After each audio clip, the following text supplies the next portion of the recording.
guys, Zoomy J here with a construction update for Project 2026 here at Six Flags Great Adventure. Excuse me, it's not Great America. We're not in Illinois, we're in New Jersey. But anyways, so it looks like still there's rebars, as what was reported by other YouTube creators. Yeah, they're definitely working on the footers. I can still see tons of markers.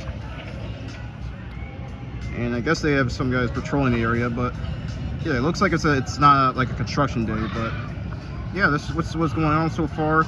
And if I take a look over here, I saw earlier around this area of the fence that they actually dug up like huge amounts of dirt. Just give me 1 second as I travel over here. Yeah, right in here actually. Just trying to get a good view. Yeah, they got like tons of dirt excavated, so that could mean that they are getting ready to put the footers in for this next roller coaster. And it's kind of hard to see from here, but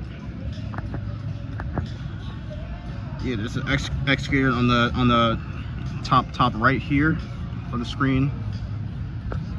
But yeah, that's what's going on so far. Again, I'm hoping that this coaster isn't that Max Extreme whatchamacallit, extreme spinning coaster that everyone's talking about. But if it is, in my opinion, I think it needs to be a full circuit one. But anyways, that'll do for this short construction update, and I will see you guys around in the next video. Peace.